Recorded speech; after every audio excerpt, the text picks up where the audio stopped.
One of the most frequent ways that deniers have attacked the messengers of God is by way of false allegations. It is revealed in the Quran how the messengers of God and those devout believers who followed in their path were subjected to many highly unpleasant slanders.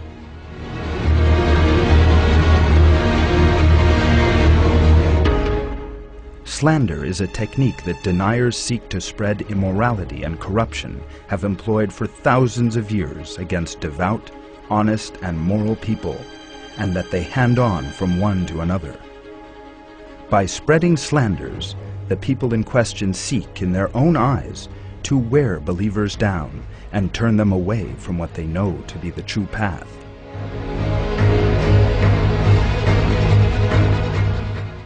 This method has been employed against all of God's messengers and their companions throughout the course of history, from the prophets Noah, Solomon, and Moses, right up to the prophet Muhammad.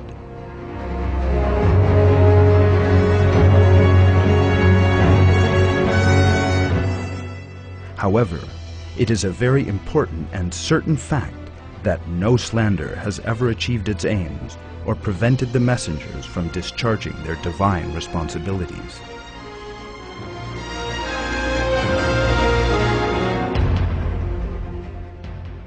On the contrary, slanders have always been instrumental in increasing believers' fervor still further and drawing them even closer to God.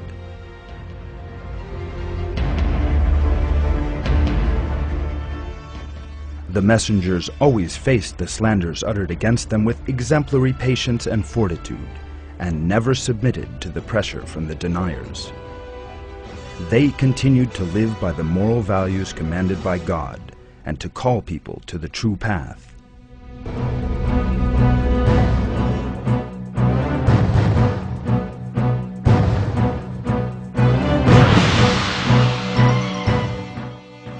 The life of the Prophet Muhammad is also full of examples of the slanders that messengers have been subjected to down the ages.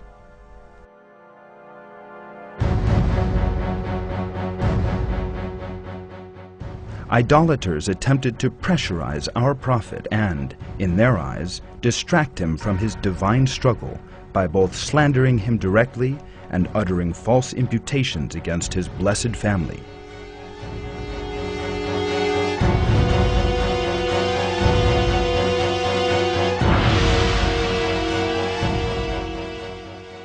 The deniers in his tribe sought, in their own eyes, to use vile slanders to blacken the name of our prophet in order to neutralize him and turn people away from him, as well as spreading the lie that he had collected followers around him in order to further his own ends and interests.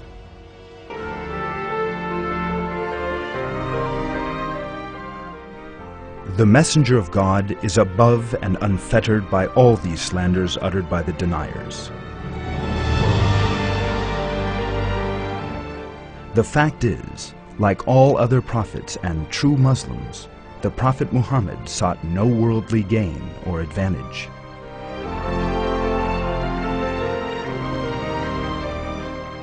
He sought no fee or reward from anyone, merely calling them to God's path and reminding them of their true abodes in the hereafter for His approval, mercy, and paradise.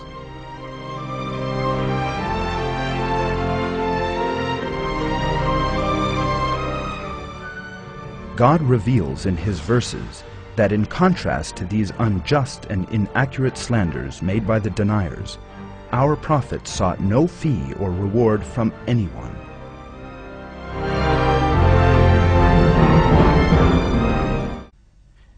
You do not ask them for any wage for it. It is only a reminder to all beings. In many verses of the Quran, God absolves His messenger from the ugly allegations of the deniers. Some of these read as follows.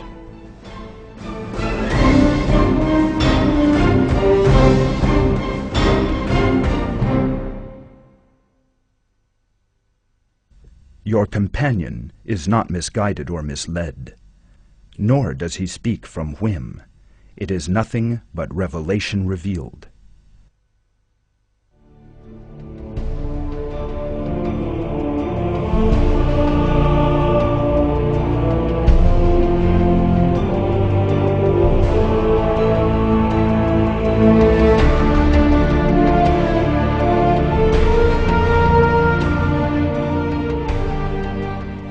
Or is it that they do not recognize their messenger, and therefore do not acknowledge him?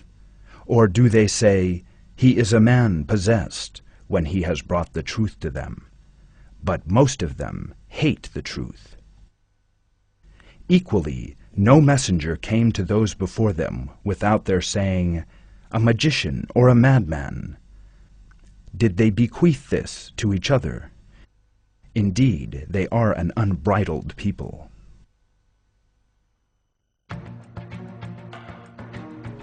It is a fact revealed in the Quran that deniers will slander believers and say hurtful things about them, and that this is an immutable law of God. Almost all the slanders employed by deniers against the prophets are still used by deniers against believers today. Accusations of lying, madness, sorcery, deviance, self-interest, and a thirst for power and influence, arrogance, pride, impurity, and a desire to change the faith are just a few of these horrendous slanders. The scale of the slanders uttered against a believer is proof of his or her determination to live by the faith and its moral values.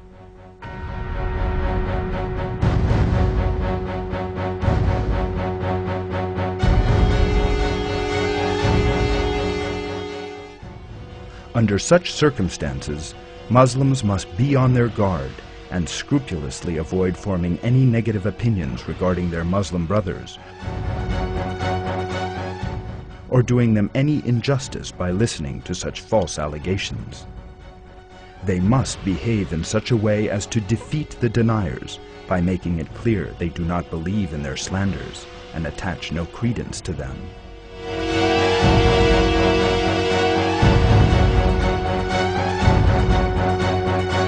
It must not be forgotten that the fact that the majority of people believe a slander and oppose Muslims does not mean that the accusation is true.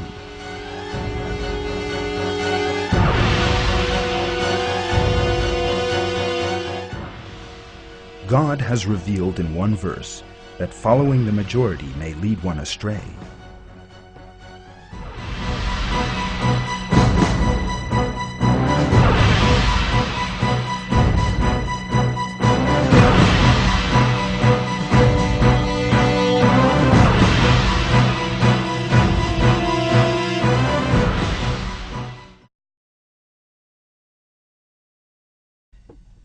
If you obeyed most of those on earth, they would misguide you from God's way. They follow nothing but conjecture. They are only guessing.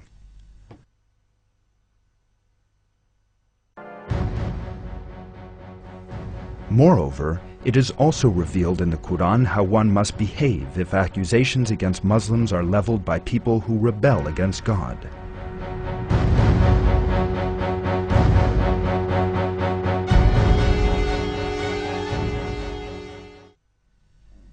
You who believe, if a deviator brings you a report, scrutinize it carefully in case you attack people in ignorance and so come to greatly regret what you have done.